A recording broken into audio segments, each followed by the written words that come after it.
hot summer day. My mom comes up to me and asks, "Do you want to run a 5K with me? It's in New York City, the weather will be great, and the course goes through Central Park." But me, a beginner runner, was hesitant to participate. I mean, after all, it was summer. So all I wanted to do was watch TV all day.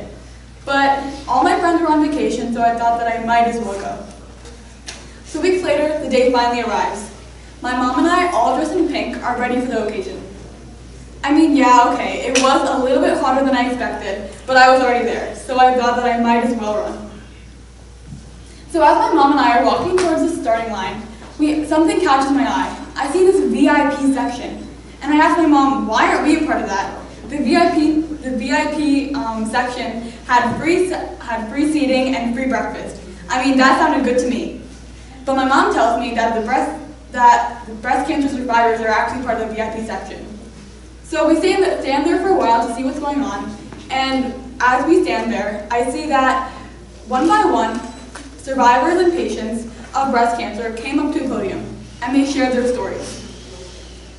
And I knew that cancer was terrible, and I knew that it had taken so many lives, but this was the first time that I ever saw breast cancer survivors and patients in the flesh. And to me, they looked like normal people. They were happy, they were strong, and so by the time that we ran the 5K, I knew that we had to put a stop to this disease. It had taken too many lives of normal people. So during the 5K, I ran my heart out, angered by the fact that this disease had on so many people. And as I ran, I recognized the many faces around me. These were the breast cancer survivors that were talking just a couple minutes earlier.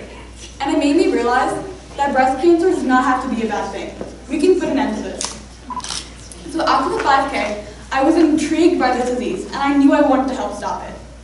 So I went home, and I researched more about this cause, and how I could help. And I researched many organizations around it. As I was researching, I learned that hundreds of thousands of women are diagnosed with breast cancer every single year.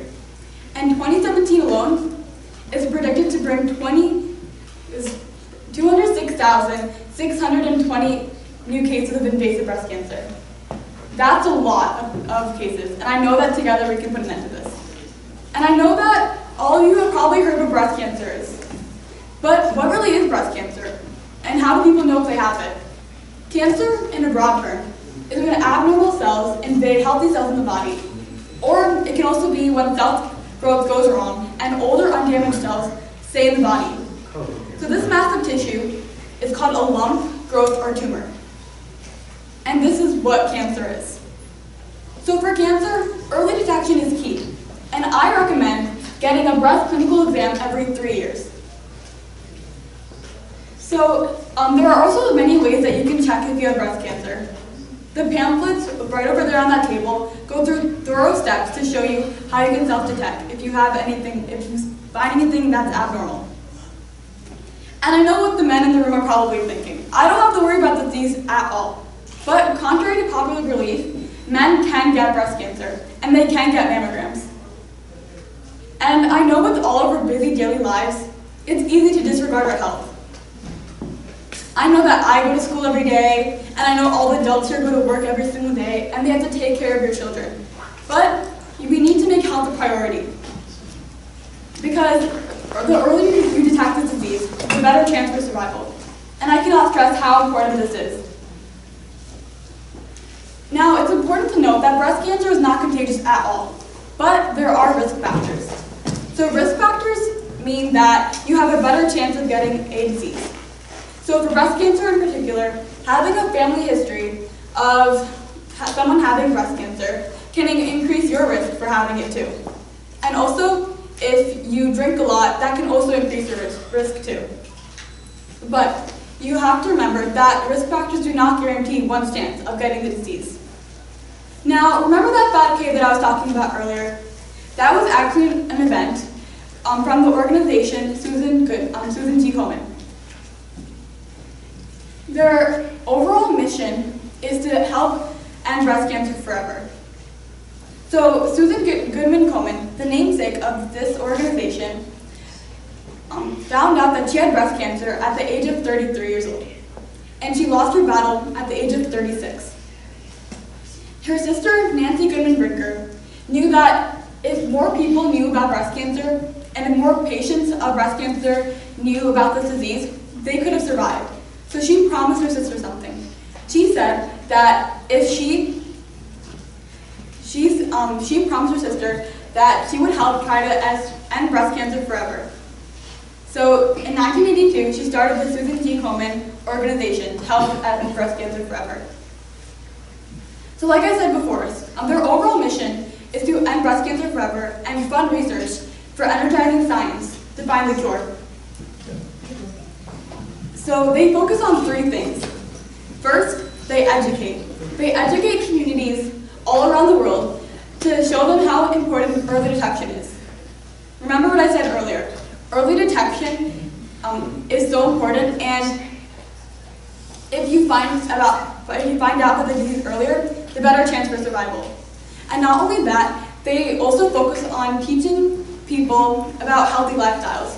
Healthy lifestyles are so important when you have breast cancer. You need to eat healthy, eat right to make sure that your body can help fight this disease.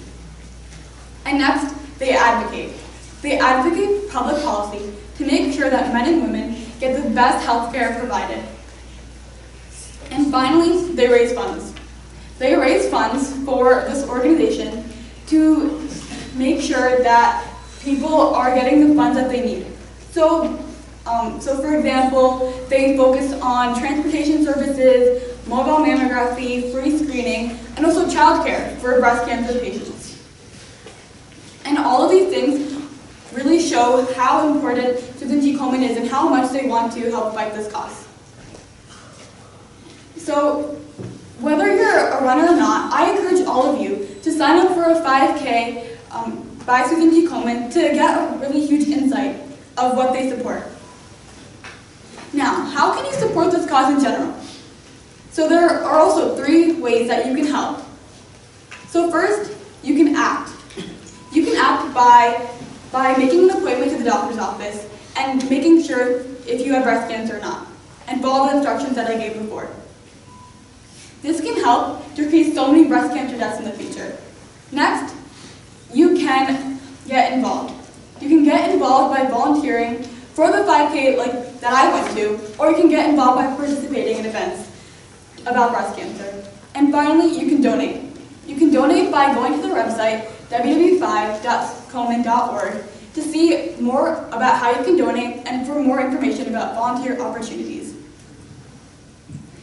Now, our local affiliate has announced this huge goal for 2026.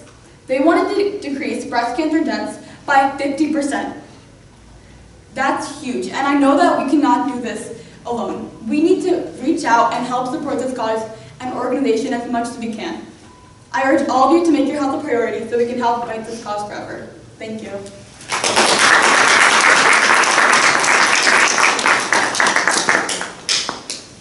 That was a great speech. Once again, I'd like to ask the judges or Mr. Vander a question.